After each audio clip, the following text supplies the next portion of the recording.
Hey there, and welcome to an Ignite Press book launch livecast. My name is Everett O'Keefe, and I am really jazzed about today because we're going to be introducing Janice Lodato, and she's going to share with us the story of her and also her father, who had the joy to work with some incredible professional athletes as a sports psychologist to help them perform at a high level.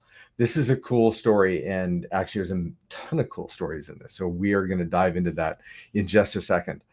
Here at Ignite Press, we specialize in helping people bring their message to the world through the medium called a book, one of the most powerful mediums ever created, and something that has been used now for thousands of years. So if you have written a book or you've thought about writing a book and you want to get that out to the world, please reach out to us here at ignitepress.us. That's ignitepress.us, where I would be happy to sit down with you and talk about your book and your plans for the book.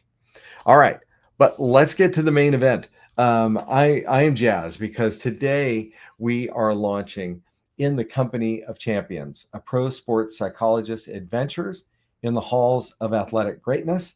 And we have with us here Janice Lodato, and let's just bring her on. This is super, super cool. Janice, welcome and congratulations. Thanks, Everett.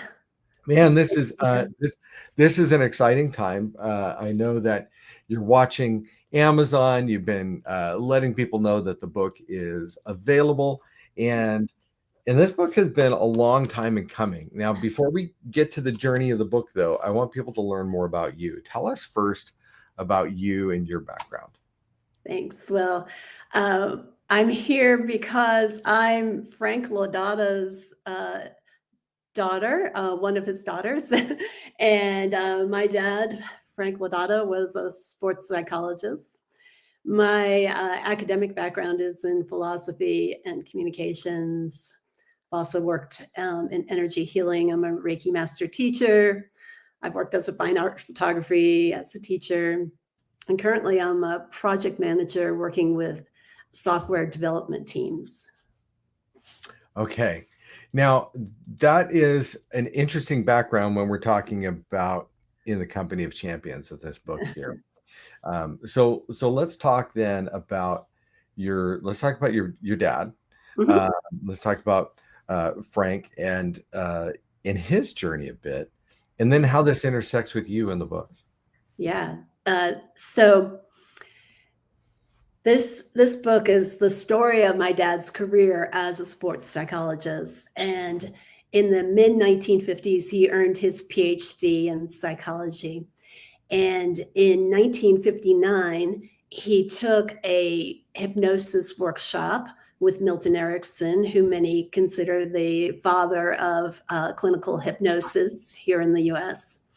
And he took that workshop with some of his colleagues from Manhattan College in New York.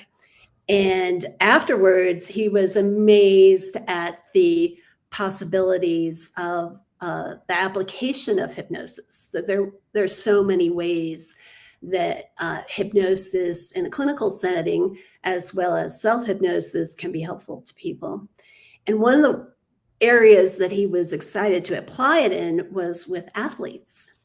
And he was working as a professor at Manhattan College, and he worked with some of the student athletes. And those were his kind of first experiments with applying hypnosis with athletes to help them improve their performance and their concentration. But it wasn't until 1975 that he had his first professional consultancy with the New York Giants. So it was quite the journey, and he continued to work until he passed away in 2021. So. Now, I know that Frank worked with some really big names, and let's talk a little bit about them, because I know he worked with the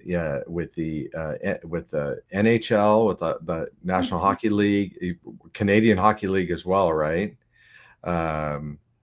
So Yeah. yeah, Canadian.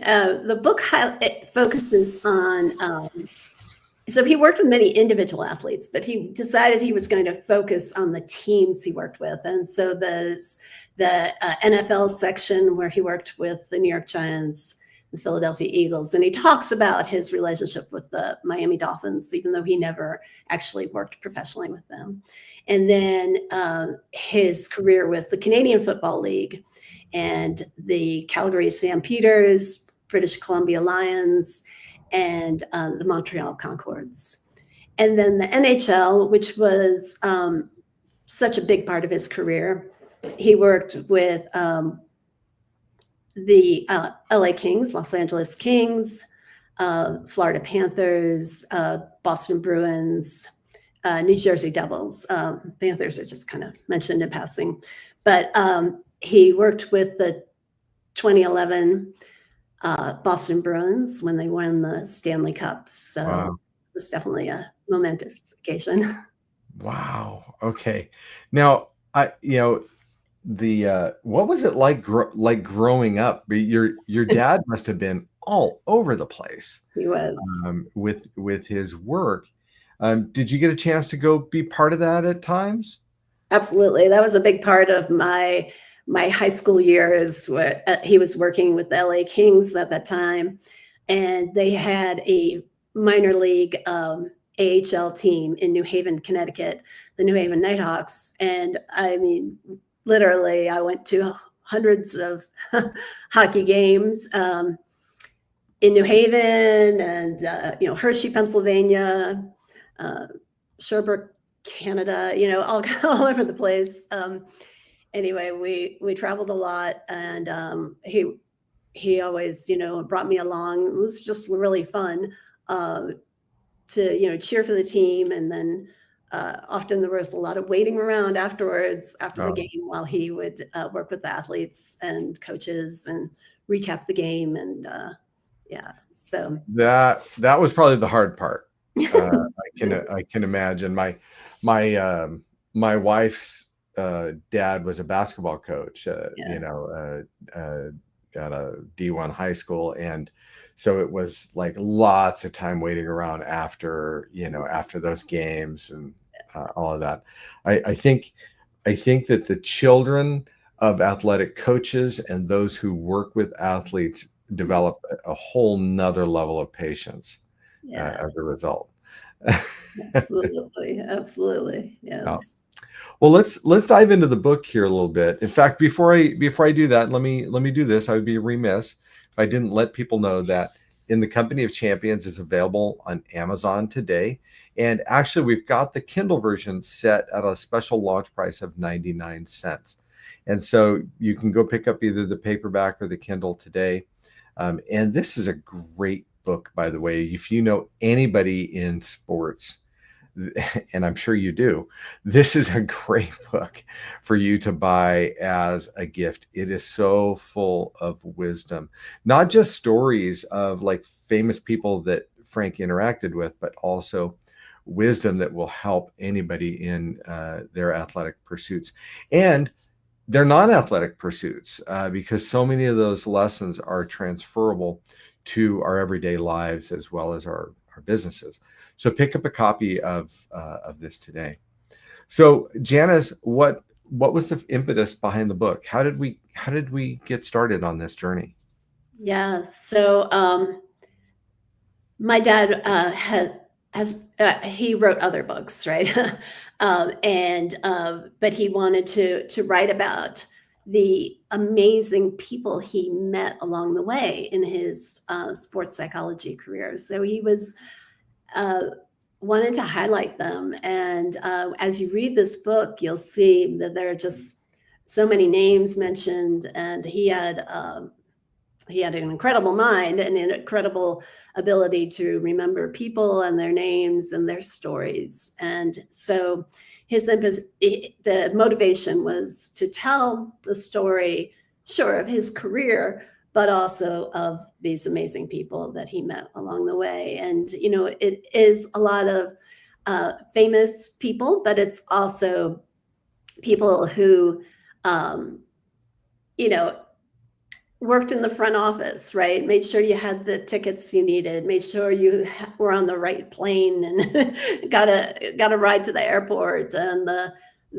he highlights at one point about the trainers in the training room and what an important part of an athlete's life the training room is. And that the trainers not only work on, making sure that you're physically ready, but also they are, it's an opportunity for the athletes to talk with each other and the trainers and to process, what's going on in their lives.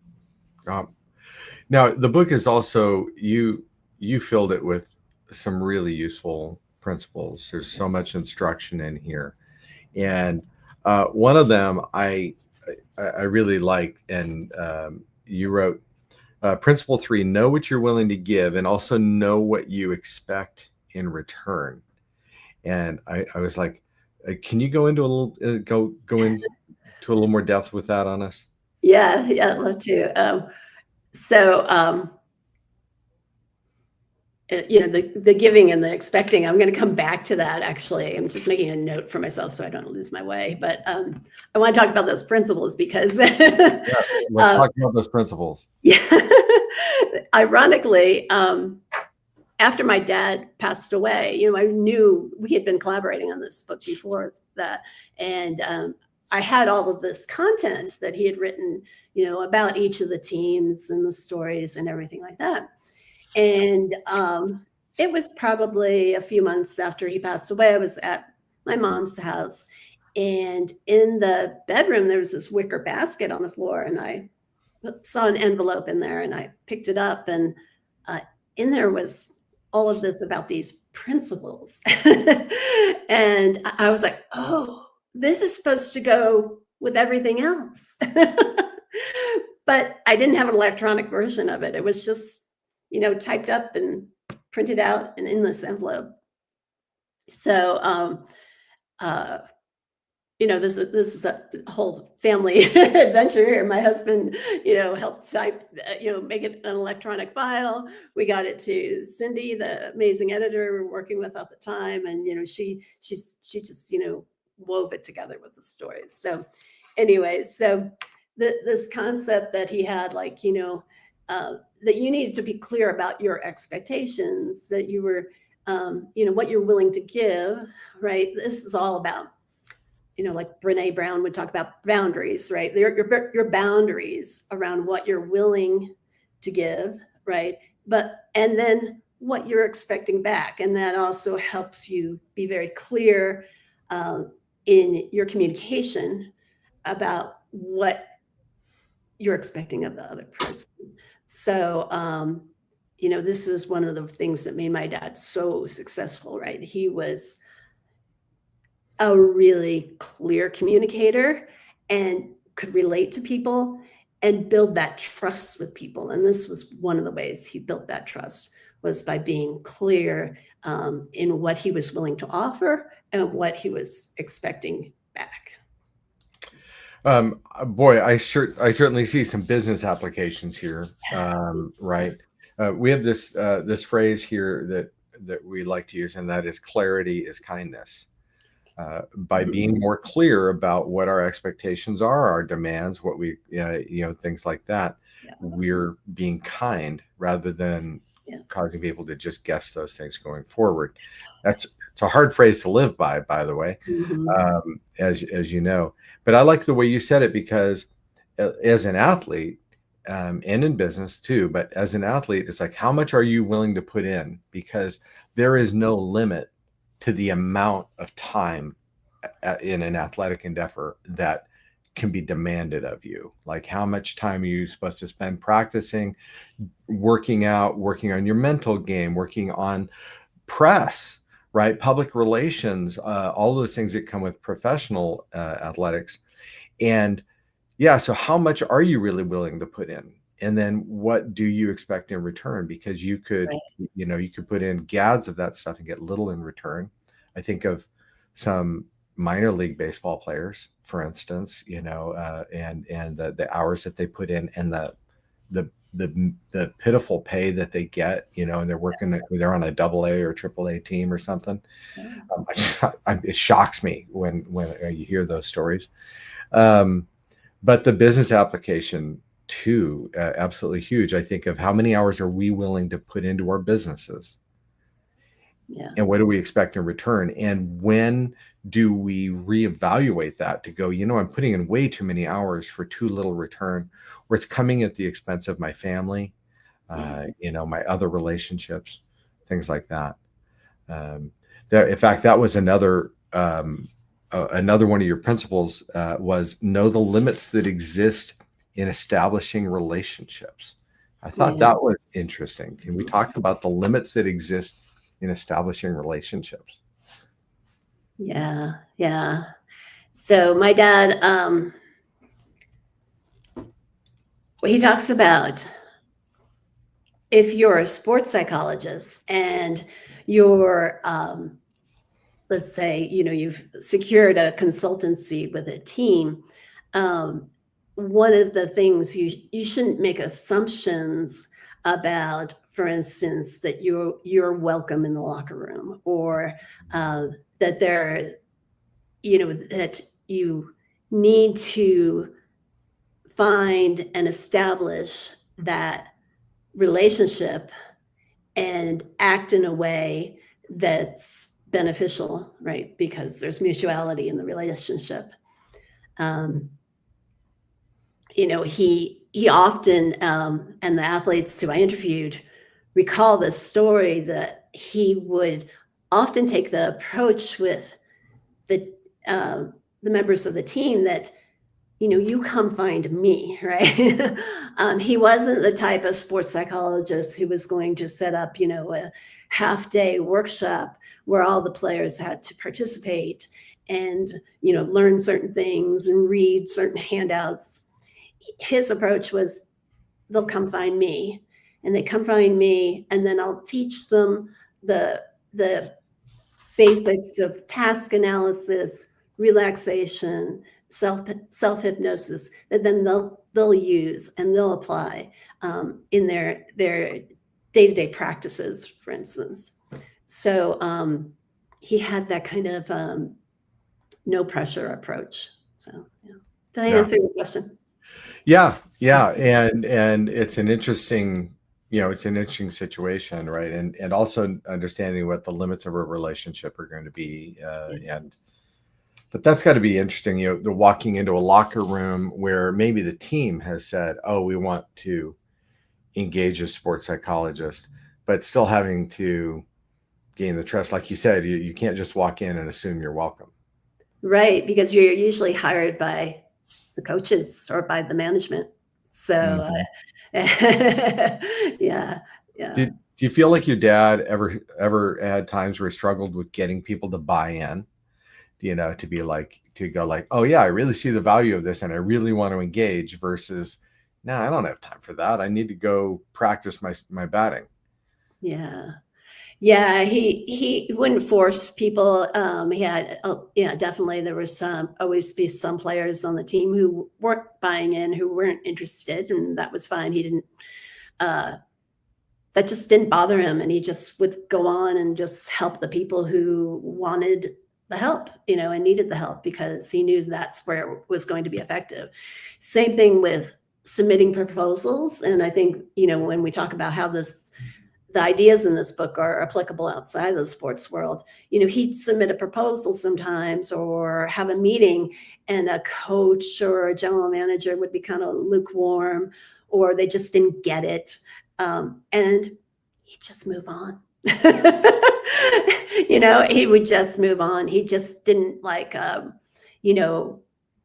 persist. He persisted for sure, but he wouldn't if it was a cold lead, it was a cold lead, and that was it. There were other opportunities, and he always knew there were other opportunities. And then throughout, as his career grew, the opportunities started coming to him. Yeah, I'm sure after helping the Bruins to a Stanley Cup title, that his opportunities were substantial. Are there any, is there a favorite story or two that your dad liked to share that you'd like to share with us? So many great stories, and that's the backbone of this book. Well, I think following up on this idea about persistence and seeking opportunities, how my dad got involved with the LA Kings organization was he happened to be in New Haven one day, and he was like, "Oh, they're the New Haven Nighthawks office. I'll stop in and, see if I can meet the coach." And he did, and he met Nick Beverly, and they hit it off immediately. And I think it was like a week later or something, my dad was working with some of the players and became part of the Kings organization. Also, there's a story that Mike Santos tells about when my dad was working with Florida Panthers for a bit, and he was in his 80s, and he came into the meeting with the players and introduced himself, said, "Hey, I'm Frank. You can call me Frank or Doc Frank, and or Dr. Frank." And he said, "If I don't get back to you, call me or email me if you want to get in touch and see, how we can work together. And if I don't get back to you, it's because I'm dead." So, that just cracked up the room, right? And anyway, he knew how to create these opportunities, and there's just so many great stories in there. One of the things I noticed, you also have a whole section here on setting goals, and these were lessons or principles rather that is in the chapter about working with the British Columbia Lions and the CFL. And I'm going to run through these 4 principles quickly because I just thought they were really good. And it was first, principle number 1, know your goals. Principle number 2 was a goal must have meaning for you. And I was thinking, how often do people set goals because they have meaning for someone else? Yeah. Right. Or society or something like that. And yet not meaning really have true meaning for yourself. Another one you included here, a goal must be a realistic challenge to an individual. So it's got to be right. It needs to be something attainable, not sky high. Also, I'm sure measurable, right? A measurable goal. And then the last one, a goal once achieved must give satisfaction. I tell you, I think of Olympic athletes and I think of what happens to them after they get a gold medal or don't. And they don't have time to go. They're not going to go to another Olympics because of their age or where they're in their career. And maybe they hit that summit and they've been spending 10, 12, 14 hours a day for almost their entire life trying to hit that summit. And then what? Right. Did your dad ever deal with that kind of thing? People who were like, yeah, we hit the apex, because everyone wants to learn how to perform. Yes. What about after? How do we do with that? Right. Definitely. That was a huge part of a professional athlete's career, right? Is what do I do when I'm no longer doing that, right? And though his role with the athletes was not one primarily of being a counselor, instead, he was in this more of a teaching role, teaching people how to improve their performance and their concentration through the techniques of task analysis and relaxation and self-hypnosis. But he would, of course, talk with people, and, these concepts of, well, what's meaningful for you? What's going to be satisfying? What's achievable? So how can you take maybe some of the skills you developed as a professional athlete? Maybe you were the, captain or the assistant captain of the team. And how does that, go into the business world? Maybe that's something you're interested in and would be meaningful for you. Or some of the athletes were always interested in being like mentors or educators, or teaching the junior players who would come in. So maybe a career in education post their athletic career would be meaningful and achievable and satisfying. So, yeah. All right. So a question came in. I'm going to put it up on the screen here. Grace Sherrington wrote, "Greetings from Austin, Texas. Janice, congrats on the book launch. Just tuning in. What do you feel is a key component to mastering our mental game? I'm a health conscious business owner looking to be better at being me." Yeah. So, my dad would say getting this clarity, right? Clarity about what you're trying to achieve. And then once you have that, breaking that down into what are the parts of it, just like an athlete would. So if I'm a place kicker on a football team, what are the steps I have to go to kick that perfect field goal? So what are the steps that you have to go through to have that that ideal part of your health coaching business or health conscious business, and then have that clarity so you can visualize it and visualize yourself in that, doing those things and achieving that, helping people with their health, and then getting into a relaxed state. And there is in the appendix of this book a couple of write-ups about how to do this. Getting relaxed, and then in that relaxed state, visualizing yourself going through those steps and achieving your goal. And that's the key. That's so interesting. Because I remember doing some visualization, whatever, I can't even say it, when I was in high school athletics and doing swimming and water polo, and I would envision, touching the wall before anybody else. I would, getting off the block before anyone else. Long, smooth, fast strokes, et cetera. And but I've never applied it to my work. I've never applied it in the business world. I've never sat there and tried to visualize those types of things. So that is interesting. Well, we are coming to the end of our time here. And so, Janice, if people want to reach out to you to learn more about the book, your dad, or maybe speaking on this topic or something like that, what is the best way for people to do that?